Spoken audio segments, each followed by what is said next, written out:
حضرت ایوب علی نبینا علیہ السلام اللہ کے پیغمبر ہیں. اللہ نے بیٹے بھی دیے، کھیت بھی دیے، بہت زیادہ جانور بھی دیے، بڑی دولت، بڑا کچھ. رب آزماتا بھی ہے، اس کا نظام ہے. جتنا کچھ کے قریب ہوتا ہے اتنا ہی زیادہ آزماتا ہے. فرشتے عرض کرنے لگے مولا جناب ایوب، اللہ کریم نے فرمایا یہ میرا دوست ہے، ایوب میرا نبی ہے، میرا پیغمبر ہے، میرا دوست ہے. تو فرشتے عرض کرنے لگے مولا جو اس کو اتنا نواز دے اس نے دوست تو بننا ہی ہوتا ہے. ایک روایت میں 7 بیٹے، ایک میں 14 بیٹے، کھیت کھلیان باغ بڑا کچھ، تو دوست تو بننا ہے. تو رب کریم نے فرمایا جاؤ آزما لو، جا کے جاؤ جا کے. کون کہہ رہا ہے؟ یاری تیری سونا تے ازمائشاں تیریاں اگ، اے سونا پرکھیا جاوندا ہی پہلو نال اگاں دے لگ، جاؤ ازما لو. فرشتے آ گئے، ایک ہی دن میں سارے باغ اجڑ گئے، جل گئے کھیت. ایک دن لگا، بننے میں وقت لگتا ہے، اجڑنے میں وقت نہیں لگتا. ایک دن لگا تو جانور ایک بیماری سے سارے مر گئے. جناب ایوب گھر سے باہر نکلے، واپس آئے تو ساری اولاد کی لاشیں پڑی. بڑا مشکل مسئلہ ہے نا، لیکن زبان پہ ایک ہی لفظ ہے، انا للہ و انا الیہ راجعون. حضرت ایوب صبر سے، حوصلے سے، اطمینان سے. اس پر بس نہیں، اللہ کے نبی پیغمبر. یہاں تو جو 5 نمازیں پڑھتا ہے وہ کہتا ہے مجھے بخار کیسے ہو گیا، حالانکہ میں نمازی ہوں. میں تو روزانہ سورۃ یاسین پڑھتا ہوں، میرے گھر میں فاقہ کیسے آ گیا. میں تو روزانہ صبح قرآن شریف کھولتا ہوں، پھر بھی حضرت جی میرے گھر کے اندر بیماری کا کیا لینا دینا. حضرت ایوب بیمار ہو گئے. 1 2 3 4 ہفتے، مہینے، سال نہیں، 16 سال بیت گئے بیمار ہیں. 16 سال بیت گئے، 16 سال. حضرت ایوب علیل ہے. ایک دن زوجہ قریب آئیں تو کہنے لگی آپ اللہ کے نبی ہیں، آپ جو بھی دعا کریں مالک قبول فرما لیتا ہے، دعا کریں آپ کو شفا دے دے.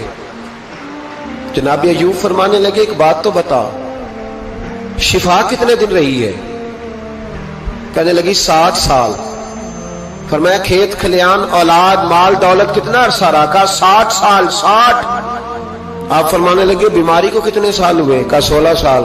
فرمانے لگے ذرا مجھے تکلیفیں اور بیماریوں کو بھی 60 سال ہو لینے دے، پھر دعا بھی مانگ لوں گا. برابر تو ہو لیں، ابھی تو صرف 16 ہوئے، 60 ہو لیں دعا مانگ لوں گا. اور فرمانے لگے دعا مانگنی چاہیے پر میرے رب کو پتا ہے ایوب کس حال میں ہے. بس زبان پہ یہ لفظ آئے تو اللہ نے فرشتوں سے فرمایا تم نے جانچ لیا ہے لیبلوکم ایکم احسن عملا، پتہ چل گیا؟ کہ مولا چل گیا. فرمایا جاؤ اب میرے بندے کو نواز دو. بس مالک بے نیاز ہے نا. بنجر زمینیں پھر سے آباد ہو گئی، پھر سے جانور آ گئے، پھر سے وہی لہر بہر ہو گئی. بیٹے بھی اللہ نے دے دیے، مال دولت جائیداد ہر چیز. گھر میں بیٹھے شفا بھی ہو گئی. حضرت ایوب کی زوجہ قریب بیٹھی ہے، سکھوں کے دن آ گئے. پوچھنے لگی ایوب ایک مسئلہ پوچھنا ہے. ایک بات ذہن میں آئی، اجازت دے تو دریافت کروں؟ فرمانے لگے پوچھو. تو زوجہ عرض کرنے لگی حضور بتلائیے دکھ اچھے کے سکھ، دکھ اچھے کے سکھ. تو جناب ایوب فرمانے لگے دن سارے اللہ کے ہیں، دن سارے اللہ. دکھی رکھے تب بھی مہربانی، سکھی رکھے تب بھی فضل اسی کے ہیں. پر اگر میرے دل کا حال پوچھے نا تو دکھ بڑے اچھے تھے، بڑے اچھے تھے وہ دکھ. کہا حضور دکھ اچھے تھے؟ تو جناب ایوب فرمانے لگے جب میں بیمار تھا تو میرا رب 24 گھنٹے میں ایک دفعہ میرا حال پوچھا کرتا تھا. رب پوچھتا تھا ایوب تیرا کیا حال ہے؟ رب پوچھتا تھا، خدا خود میر مجلس بود، اللہ پوچھتا تھا. فرماتے ہیں 12 گھنٹے اس مزے میں گزر جاتے تھے کہ میرے رب نے میرا حال پوچھا ہے. 12 گھنٹے اس کیف میں بیت جاتے کہ اللہ نے حال پوچھا ہے. اور فرمایا اگلے 12 گھنٹے میں انتظار کرتا رہتا تھا کہ رب دوبارہ کب حال پوچھے گا. فرمایا 24 گھنٹے میں ایک دفعہ پوچھتا تھا. 2 عمر دراز مانگ کے لائے تھے 4 دن، 2 آرزو میں کٹ گئے دو انتظار میں. تو فرماتے ہیں بس یہ اس طرح حال گزر جاتا تھا. فرمانے لگے شفا تو ہو گئی, صحت تو ہو گئی, کھیت کھلیان تو ہو گئے, پر اب میرا رب میرا حال تو نہیں نہ پوچھتا. صبر کرنا سیکھیں, حوصلہ پیدا کریں. یہ چھوٹی چھوٹی باتوں پہ, چھوٹے چھوٹے معاملات پہ رونے لگنا اور چھوٹی چھوٹی چیزوں کو آڑ بنا کر ناشکری کرنا صبر پیدا کرے.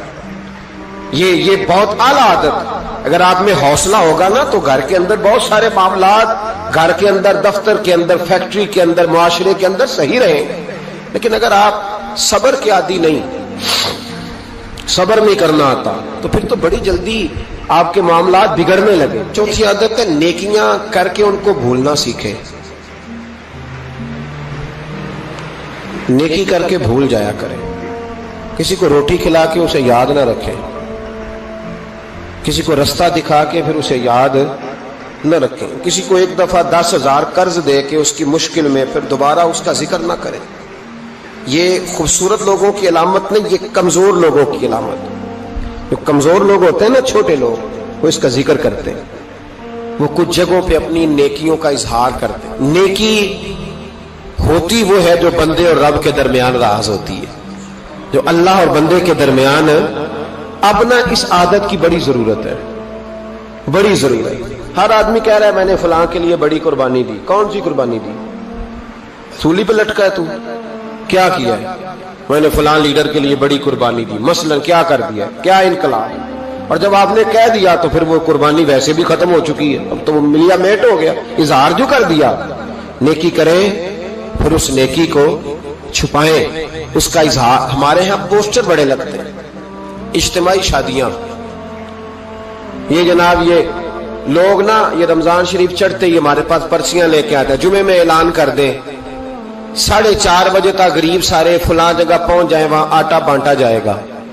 تو میں کہتا ہوں غریبوں کی لسٹ ہم سے لے لو, خود جا کے گھروں میں دے آؤ. یہ سنت نہیں نبی پاک علیہ السلام کی, یہ صحابہ کا طریقہ نہیں گھر جا کے دینا. یہ حضور علیہ السلام نے سکھایا نہیں رات کے وقت کسی کی خدمت کرنا. پہلے لوگ غریب کی بیٹی کو اپنی بیٹی سمجھتے تھے, اب غریب کی بیٹی کی شادی ہوتی ہے اجتماعی شادی میں, بڑا بورڈ لگایا جاتا ہے, پھر اخبار پہ فوٹو ہوتی ہے دولہے کی, یعنی اس کی ویڈیو بناؤ تاکہ اس کے پوتے بھی کل کو کہیں کہ ہماری دادی کی شادی خیرات میں ہوئی تھی, ہمارے دادا کا نکاح خیرات میں ہوا. ٹھیک ہے, ہم پر لوگ خشکی کا تانا لگاتے ہیں تو کوئی حرج نہیں, لیکن میں نہیں قائل. مجھے کہتے ہیں جی محفل میلاد پر ہم 11 بچیوں کی شادی کرائیں گے, تو میں کہتا ہوں آپ کو کیا ضرورت ہے. جو اگر کچھ شوگر کی پٹی بھی باندھ نہیں چاہتے. حضرت ایوب 18 سال بیمار رہے. زوجہ کہنے لگی دعا کر لو, تو آپ فرمانے لگے بی بی سے کہ صحت کتنی دیر رہی؟ اس نے کہا 60 سال. تو آپ فرمانے لگے ذرا بیماری کو بھی 60 سال گزر لینے دو, پھر دعا بھی کر لیں. یہ دعا کی, اللہ یہ لفظ کہے, اللہ نے صحت دے دی, تندرستی آ گئی. ایک دن گھر میں بیٹھے بیٹھے زوجہ کہنے لگی کہ ایوب یہ بتاؤ دکھ اچھے کے سکھ؟ آپ فرمانے لگے سارے دن ہی اللہ کے ہیں, پر دکھ بڑے اچھے تھے. مجھ سے پوچھو تو دکھ بڑے اچھے تھے. کہا کس طرح؟ تو حضرت ایوب فرمانے لگے جب میں بیمار تھا تو 24 گھنٹے میں ایک دفعہ میرا رب میرا حال پوچھا کرتا تھا. ایک دفعہ میرا اللہ پوچھتا تھا ایوب تیرا حال کیا ہے؟ فرماتے ہیں 12 گھنٹے تو لذت ہی رہتی تھی کہ میرے رب نے میرا حال پوچھ لیا, اور اگلے 12 گھنٹے میں انتظار کرتا تھا مالک حال دوبارہ کب پوچھے گا. فرمانے لگے اب صحت تو ہو گئی ہے, پر اب میرا رب میرا حال تو نہیں نہ پوچھتا. بھائی مشکلات جو ہوتی ہیں وہ تو تجھے سجا دیتی ہیں, سوار دیتی ہیں. تجھے یاد آتا ہے کوئی اپنا, جب تجھے درد ہوتی ہے نا, تکلیف ہوتی ہے, پھر تیرا دل کرتا ہے کوئی کندھا ملے جہاں میں سر رکھ کے رہوں. پھر اسی لیے تو کسی درویش سے کسی نے پوچھا تھا اپنا کون ہوتا ہے؟ تو کہا جو تجھے دکھ کے وقت یاد آئے وہ تیرا اپنا ہے. جو تجھے عین آزمائش کے وقت یاد آئے اور تجھے اس کا نمبر فوراً تیرے موبائل پہ چلنے لگے, وہ تیرا اپنا سجن ہے جس کو تو دکھ کے وقت یاد کرے. تو بھائی مشکلات کے بعد جو اللہ آسانی دیتا ہے. حضرت ابراہیم کو آگ میں بھی پھینکا گیا, حضرت ابراہیم علیہ السلام کو ستایا بھی گیا, نکالا بھی گیا, لیکن جب ان مشکلات سے گزرے تو میرا رب فرماتا ہے وَإِذِ ابْتَلَىٰ إِبْرَاهِيمَ رَبُّهُ بِكَلِمَاتٍ فَأَتَمَّهُنَّ قَالَ إِنِّي جَاعِلُكَ لِلنَّاسِ إِمَامًا. کہا جب ابراہیم پورے اترے تو پھر ہم نے انہیں امام بنا دیا. یا اللہ کس طرح کی امامت دی؟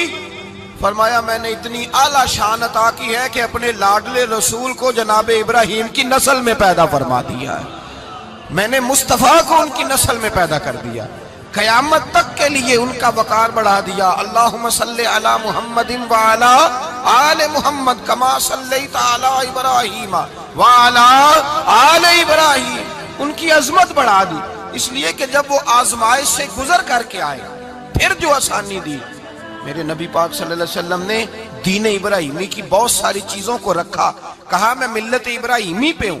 جب کوئی مشکلات کو عبور کر کے آتا ہے، جب کوئی تکلیفیں سہ کر کے آتا ہے، اس کے لیے جو اجر ہوتا ہے، اس کے لیے جو پھر اللہ کتنی ذرا بڑی توجہ کیجئے گا۔ لوگ سمجھتے ہیں فلاں آدمی مشکل میں ہے تو شاید مشکل میں ہی رہے گا، فلاں آزمائش میں ہے تو شاید میرا اللہ فرماتا ہے ایک مشکل دے کے میں دو آسانیاں بھی دوں گا۔ تم مشکل دیکھ رہے ہو، مشکل نہ دیکھو، وہ جو اس کو بعد میں آسانی آنے والی ہے، اور ڈبل جو میں اس پر نعمت کرنے والا ہوں اس کو دیکھو۔ حضرت یوسف کو بھائیوں نے کنویں میں ڈال دیا تھا، اور جب کنویں سے نکلے تو مصر کے بازاروں میں بکے، اور پھر زلیخا نے الزام لگایا تو حالات بگڑ گئے، حضرت یوسف کو جیل جانا پڑا۔ کتنی کٹھن زندگی تھی، لیکن میرے مالک کو کچھ اور ہی منظور تھا۔ کنویں میں گرنے والے، بازار میں بکنے والے، جیل میں جانے والے، الزام لینے والے جناب یوسف کو رب کریم نے اسی مصر کا بادشاہ بنا دیا، اللہ پاک نے اسی مصر کا حکمران بنا دیا۔ یاری تیری سونا پر ازمیشاں تیریاں اگ، اے سونا پرکھیا جاوند آئی پہلو نال اگاں دے لگ، اس کے لیے تھوڑا سا جتن کرنا پڑتا، تھوڑے کٹھن حالات سے گزرنا پڑتا، تھوڑی آزمائشوں کا روپ دیکھنا پڑتا۔ ہم چاہتے ہیں کہ ہمیں چھیڑے کوئی نہ کوئی تکلیف نہ آئے، کوئی آزمائش، یہ ہو نہیں سکتا میرے بھائی، نامی کوئی بغیر مشقت نہیں ہوا، 100 بار جب عقیق کٹا تب جا کر نگی ہوا۔ ہم چاہتے ہیں کہ ہمیں کچھ بھی دقت نہ آئے، مشکلات نہ آئے، اور مشکلات تو انسان کو سنوارتی ہیں بھائی، وہ تو نکھارتی ہیں۔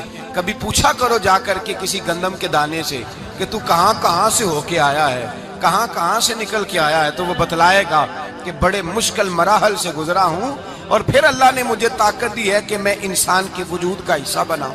تو بھائی کٹھن مراحل، آزمائشیں، تکلیفیں، یہ انسان کو بڑا انسان بنا دیتی، یہ اس کے لیے ترقیوں کا پیش خیمہ ہوتی۔ ہمارے جوان پریشان ہو جاتے ہیں، عورتیں خاص کر کے اس بات پہ توجہ کریں، وہ بڑی جلدی غم لے جاتی ہیں، وہ کہتی ہیں جانے میرا کچھ ہوگا ہی نہیں، جانے میرا کچھ ہو ہی نہیں سکتا۔ میرے بھائی درجنوں اور بیسیوں لوگ ایسے ہیں جن کی اولادیں نہیں تھی، لیکن نام ان کا ان سے بھی زیادہ ہے جو بڑے بڑے صاحب اولاد۔ حضرت خواجہ معین الدین اجمیری کو جانتے ہیں آپ لوگ؟ نہیں، جو جانتے ہیں وہ بولیں، جانتے ہیں جی؟ لو جی، کافی سارے جانتے ہیں، تھوڑے جی رہ گئے نا۔ جانتے ہیں نا خواجہ صاحب کو؟ ان کے کسی بیٹے کو جانتے ہوں؟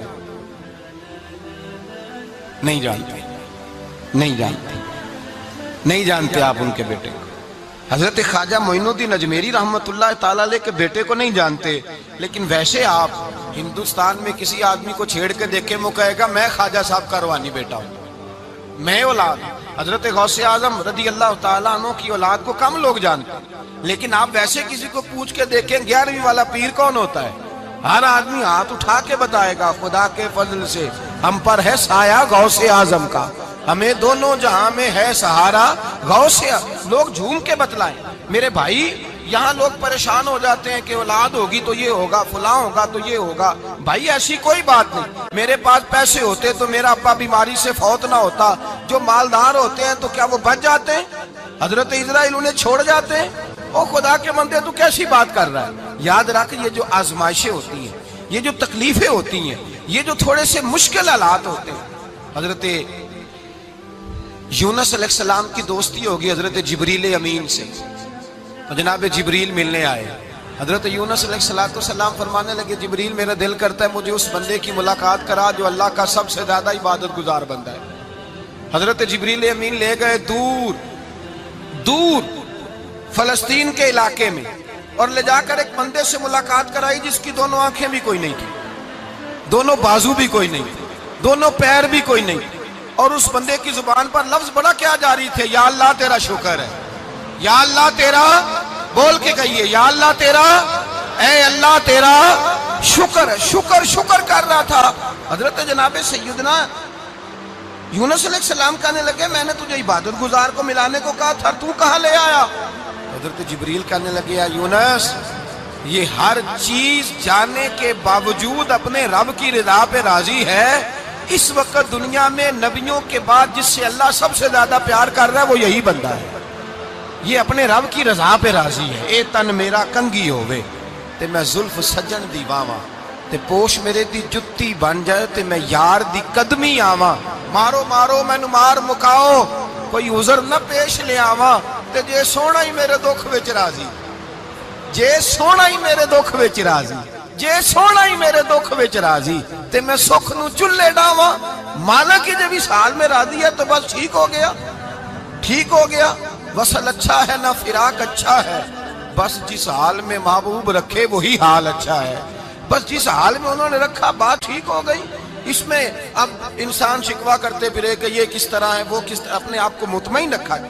مشکل کے بعد جو آسانی آل، حضرت لقمان حکیم، ان کے نام پر قرآن مجید کی پوری سورت ہے۔ حضرت لقمان حکیم علیہ رحمہ آپ اپنے بیٹے کو نصیحت کر رہے تھے، کہنے لگے بیٹا کو مشکل آئے تو گھبرانا نہیں، کوئی مشکل آئے تو کرے بیٹوں کو سمجھ آ جائے کہ مشکل آئے تو، سمجھ آ رہی ہے بات کی، مشکل آئے تو۔ اور کیا خوبصورت جملے، بیٹے کو بٹھا کے کہتے ہیں بیٹا چھوٹی مشکل آئے گی تو اللہ بڑی مشکلات آسان کر دے گا، سمجھو چھوٹی مشکلات آئیں تو اللہ نے بڑی مشکلیں اس نے آسان کر دی۔ اور آپ کو بتاؤں اصل انسان ہوتا ہی وہ ہے جو مشکلوں میں جینے کا ڈھب سیکھ جاتا ہے، وہ بن جاتا ہے جو کرب کے حالات میں جینے کا سلیقہ سیکھ جائے۔ اپنے بچوں کو یہ سمجھانا، حضرت لقمان بیٹے مشکل آئے تو گھبرانا نہیں، بڑی کو ٹال دیتی ہے، وہ نیکی کا اور آسانی کا پیش خیمہ ہوتی ہے۔ اللہ اس کے بعد آسانی سمجھا رہے ہیں۔ کچھ دنوں کے بعد کہنے لگے آؤ فلاں اللہ کے نبی کی ملاقات کو چلیں، فلاں نبی علیہ السلام سے ملنے چلتے ہیں۔ اس زمانے میں جو نبی تھے ان سے ملنے چلے گئے۔ بیٹے کو بات یاد تھی، گھوڑے پہ بیٹھے، امام ابن جوزی نے اس کو لکھا ہے، گھوڑے پہ بیٹھے تھے دونوں کے پاس گھوڑے تھے۔ اب رستہ بہت زیادہ تھا، کھانا ساتھ لے لیا، پانی ساتھ لے لیا، رستہ لمبا تھا، صحرا کا علاقہ تھا۔ جب جانے لگے تو اتنی سخت گرمی ہوئی کہ گھوڑے بھی بے ہوش ہونے لگے، اچانک ایسی گرم لو چلی کہ گھوڑے بھی۔ اب دونوں باپ بیٹا جو تھے وہ بڑی جوش میں تھے کہ جانا ہی جانا ہے، گھوڑے سے اتر کر کے پیدل چلنے لگے۔ اب پیدل چلتے چلتے ذرا آگے گئے تو اب گرمی میں جتنا بندہ پیدل چلتا ہے اتنا پیاس بھی زیادہ لگتی ہے، تو پانی پیتے رہے، کھانا کھاتے رہے، کھانا پانی بھی ختم ہو گیا۔ تھوڑا آگے چلے نا، اس قدر تکلیف بڑھی کہ حضرت جناب لقمان کے بیٹے کے پیر کے اندر ایک ہڈی پیوست ہو گئی، اتنی بڑی ہڈی تھی وہ اندر ہی چلی گئی، پیر خون کے فوارے گرنے لگے، بیٹا بے ہوش ہو گیا۔ حضرت لقمان اس کے سرانے بیٹھے تو بیٹا تھا نا، آنکھوں میں آنسو آ گئے۔ بیٹے نے آنکھ کھولی تو کہنے لگا ابا جی آپ تو صبر کرنے والے ہیں، آپ رو رہے ہیں۔ فرمایا بیٹے میں کیا کروں، میرے سینے میں جو دل ہے وہ ایک باپ کا دل ہے، تو باپ جو ہوا تیری دکھ پر رونا آیا۔ بڑی مشکل سے دانت کے ساتھ ہڈی نکالی، ہڈی نکلی تو خون بھی چلا۔ صاحب زیادہ کہنے لگا حضور آپ نے تو کہا تھا ہر مشکل کے بعد آسانی ہوتی ہے، اور چھوٹی مشکل دے کے اللہ بڑی سے بچا لیتا ہے، تو ہم تو اچھے کام چلے تھے، مشکل پہ مشکل، مشکل پہ مشکل، یہ کیا ہے؟ حضرت لقمان کہنے لگے بیٹا نہ تو رب کی حکمتوں کو جانتا ہے، نہ پوری طرح میں جانتا ہوں، لیکن جو میں نے کہا تھا وہ بات سچی ہے۔ فَإِنَّ مَعَ الْعُسْرِ يُسْرًا إِنَّ مَعَ الْعُسْرِ يُسْرًا، اللہ ہر مشکل کے بعد آسانی عطا فرمائے گا، اور فرمایا میرا ایمان ہے کہ ضرور عطا فرمائے گا۔ یہ بات کہہ رہے تھے کہ سامنے سے دھواں اٹھا، اتنا سخت دھواں اٹھا کہ آپ نے سوچا شاید وہاں آبادی یا وہاں جاتے ہیں۔ وہاں چلنے لگے تو پیچھے سے کسی نے آواز دی ٹھہر جاؤ، رکو، وہیں رک گئے۔ تھوڑی دیر گزری تو کہا رک جاؤ، جب رکے تو ایک بولنے والا بولا، کہنے لگا تمہارے لیے تھوڑی دیر کے بعد جانوروں کا بندوبست کر دیا جائے گا، کھانے کا بھی بندوبست ہو جائے گا، بچے کا پیر بھی صحیح ہو جائے گا، چلے جانا، لیکن ذرا ٹھہرو۔ حضرت لقمان کہنے لگے بولنے والے تو کون ہے؟ تو کہنے لگے میں اللہ کا فرشتہ ہوں، میں اللہ کا فرشتہ ہوں۔ کہا اللہ کے فرشتے اور یہ سارا کچھ کیا ہے؟ تو فرشتہ کہنے لگا اصل بات یہ ہے کہ سامنے بستی پر مجھے عذاب نازل کرنے کا حکم ملا تھا، آپ بڑی تیزی سے آ رہے تھے، میں نے رب سے دعا کی کہ اللہ اس باپ بیٹے کی غلطی کوئی نہیں، مہربانی فرما۔ رب نے پہلے آپ کو صحرا میں الجھایا، پھر میری دعا کی برکت سے آپ کے گھوڑے ٹھہر گئے، پھر میری دعا کی برکت سے آپ کا پانی ختم ہوا، پھر میری دعا کی برکت سے آپ کے بیٹے کو زخم آیا، پھر میری دعا کی برکت سے سامنے سے دھواں اٹھا۔ فرمایا یہ جو تمہیں مشکل پہ مشکل آ رہی تھی، یہ تو میرا رب تمہیں عذاب سے بچانا چاہ رہا تھا۔ یہ جو تمہیں مشکل پر مشکل آ رہی تھی تو میرا مالک تمہیں عذاب سے بچا رہا تھا، تم سمجھ نہیں رہے تھے۔ حضرت لقمان نے بیٹے کی طرف دیکھا تو بیٹے کہنے لگے ابا جی بات بالکل سچی ہے، افضل الذکر لا الہ الا اللہ، لا الہ الا، اور پھر پڑھنے لگے حسبنا اللہ و نعم الوکیل نعم المولا و نعم النصیر۔ یہ ورد ہونے لگے۔ بھائی جب تجھے مشکل آتی ہے، آزمائش آتی ہے، تو اس وقت سمجھتا ہے پتہ نہیں میرے ساتھ کیا بننے لگا ہے۔ اللہ تبارک و تعالیٰ چھوٹی مشکل دے کے تجھے بڑی سے محفوظ رکھتا ہے، چھوٹی بیماری دے کے تجھے بڑی سے محفوظ رکھتا ہے۔ بلکہ میں ایک دفعہ ایک تکلیف میں، ایک آزمائش میں مبتلا ہو گیا، تو میں نے اپنے حضرت سے کہا کہ حضور سارے دکھ کٹھے ہی آ گئے، کیا کیا جائے؟ تو آپ فرمانے لگے بڑے خوش نصیب ہو، جوانی میں اللہ نے دکھ دے دیے، بڑھاپے میں آئے تو برداشت نہیں ہوتے، یہ تو بڑے وقت پہ آ گئے، شکر ادا کرنا چاہیے، اس زمانے میں برداشت نہیں ہوتے، اب آسانی ہے، ان کو برداشت کرو، ہمت کرو۔ میرے بھائی یاد رکھیں، آزمائشیں تکلیفیں آپ کو بڑا کرنے کے لیے آتی ہیں۔ ہم آزمائش کو برا جانتے ہیں، دکھ کو برا جانتے ہیں، دکھ تو بڑے پیارے ہوتے ہیں، یہ رونے کا سلیقہ سکھاتے ہیں، یہ اللہ کو منانے کا طریقہ سکھاتے ہیں، یہ مسجد میں جانے کا۔ وہ جو سکھی بندہ ہے نا، سکھی، مجھے ایک صاحب کہنے لگے دو قسم کے لوگ مدینے سے آتے ہیں، مدینہ شریف پوچھنے لگے، کہنے لگے حضرت جی دو قسم کے بندے ہیں، کچھ واپس جاتے ہوئے تڑپ رہے ہیں، کچھ تصویریں کھینچ رہے ہیں رخصتی کے وقت، فرق کیا ہے؟ تو میں نے کہا وہ جو تصویریں کھینچ رہا ہے وہ امیر آدمی ہے، اسے پتا ہے کہ میں پھر ٹکٹ لے لوں گا، مہینے کے بعد پھر آ جاؤں گا، اور یہ مدینہ چھوڑتے ہوئے تڑپ رہا ہے، یہ کوئی غریب ہے، یہ کہہ رہا ہے پتہ نہیں دوبارہ موقع ملے کہ نہ ملے، یہ دکھی ہے، یہ آزمائش میں دکھی۔ سکھی بندہ تو مکے جا کے نہیں روتا، وہاں بھی کھڑا ہے ڈٹ کے کھڑا، دکھی کوئی نہیں تو روئے کیسے؟ روئے کیسے؟ دکھیے دی گل دکھی آئی جانے، دکھیے دی گل، کیا خوبصورت لفظ ہے میاں صاحب کی، اور لفظوں میں حسن دیکھے کہنے لگے دکھیے دی گل اے دکھی آئی جانے تے سکھیے نو کی خبراں، تے یار جنہاں دے موت نے مارے روندے نہیں تک تک قبراں۔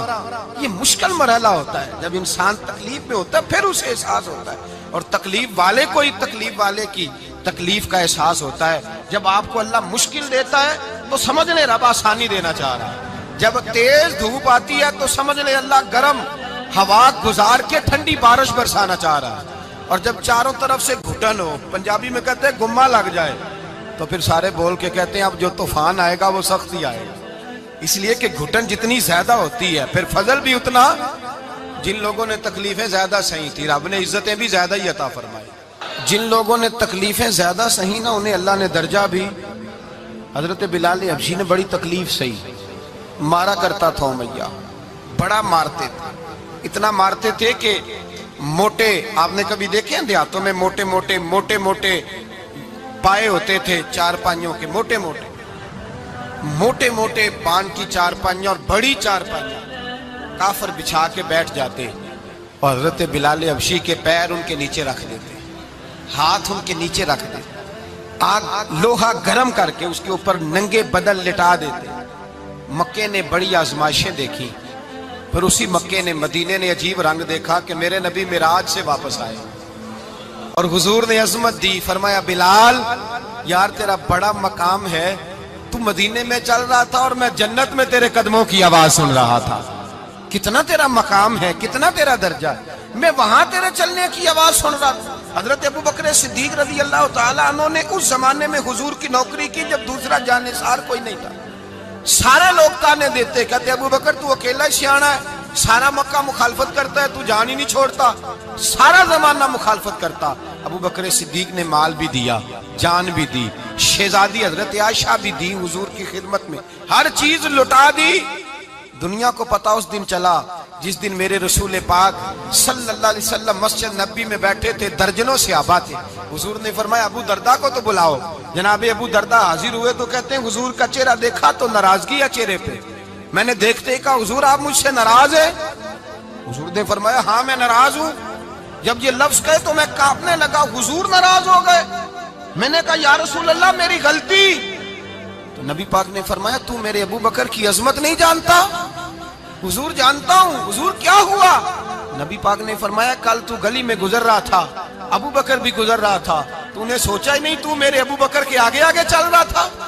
یہ خیال ہی نہیں آیا، تجھے پتا نہیں کہ جس نے میرے ساتھ نیکی کی میں نے بدلہ چکا دیا ہے؟ ابو بکر کا بازو تھام کے اللہ کی بارگاہ میں لے جاؤں گا، میرا رب بھی اسے بدلے عطا فرمائے گا۔ یہ عظمت، یہ شان، یہ بلندی اور رفعت مشکلات سے گزرنے کے بعد ملی۔ میرے نبی پاک صلی اللہ تعالی علیہ وسلم کے ساتھ مولا کائنات شیر خدا حضرت علی نے 9 سال کی عمر سے وفات شروع کی، اور تا دم آخری حضرت علی نے وفا کی مصطفیٰ سے۔ کٹھن مراحل سے گزرے، کٹھن مراحل سے۔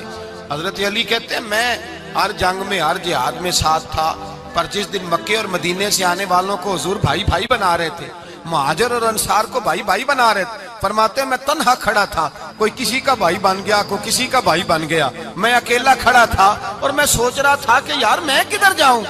کہتے ہیں میں اس حد تک آیا کہ میرے آنسو بہنے لگے، لیکن میری مشکلات کو آسانی تب ملی جب مدینے کے چاند دھیرے سے اٹھے، میرے قریب آئے، میرا بازو تھاما اور فرمایا علی باقی سارے بھائی بھائی بن گئے ہیں، انت اخی فی الدنیا والآخرہ، تو میرا بھائی ہے، دنیا میں بھی میرا بھائی ہے، قیامت کے دن بھی میرا بھائی ہے۔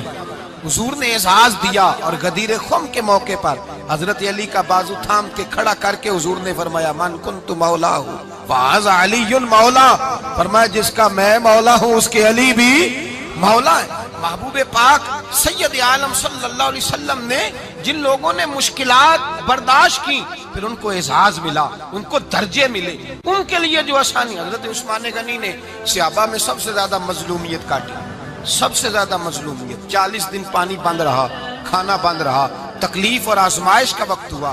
امام جلال الدین سیوطی رحمت اللہ تعالیٰ علیہ الحاویل الفتاوی میں لکھتے ہیں، کہتے ہیں جب حضرت عثمان غنی پر کھانا اور پانی بند تھا، ایک شام حضرت عبداللہ بن سلام ملنے گئے۔ اس شام، اس صبح جس شام حضرت سیدنا عثمان غنی شہید ہوئے، جناب عبداللہ ابن سلام کہنے لگے عثمان تیرا کیا حال ہے، کس پوزیشن میں ہے؟ تو کہتے ہیں جناب عثمان غنی کہنے لگے عبداللہ آج میں بڑا سکھ میں ہوں۔ کہا 40 دن بیت گئے، کھانا نہیں آیا، پانی نہیں آیا، تو آج کیوں سکھی ہو؟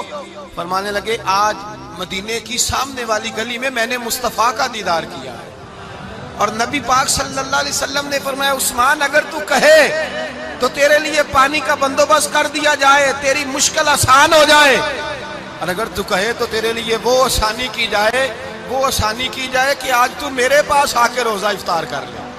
تو حضرت عثمان غنی کہنے لگے میں نے مصطفیٰ سے عرض کیا حضور مجھے یہاں کا سکھ نہیں چاہیے، مجھے وہ آسانی چاہیے جو آپ کے پاس افطار سے ملے گی۔ فرمانے لگے آج میں رخصت ہو جاؤں گا، افطار رسول اللہ کے پاس کروں گا۔ حضرت عبداللہ ابن سلام فرماتے ہیں پھر اس شام حضرت عثمان شہید ہو گئے۔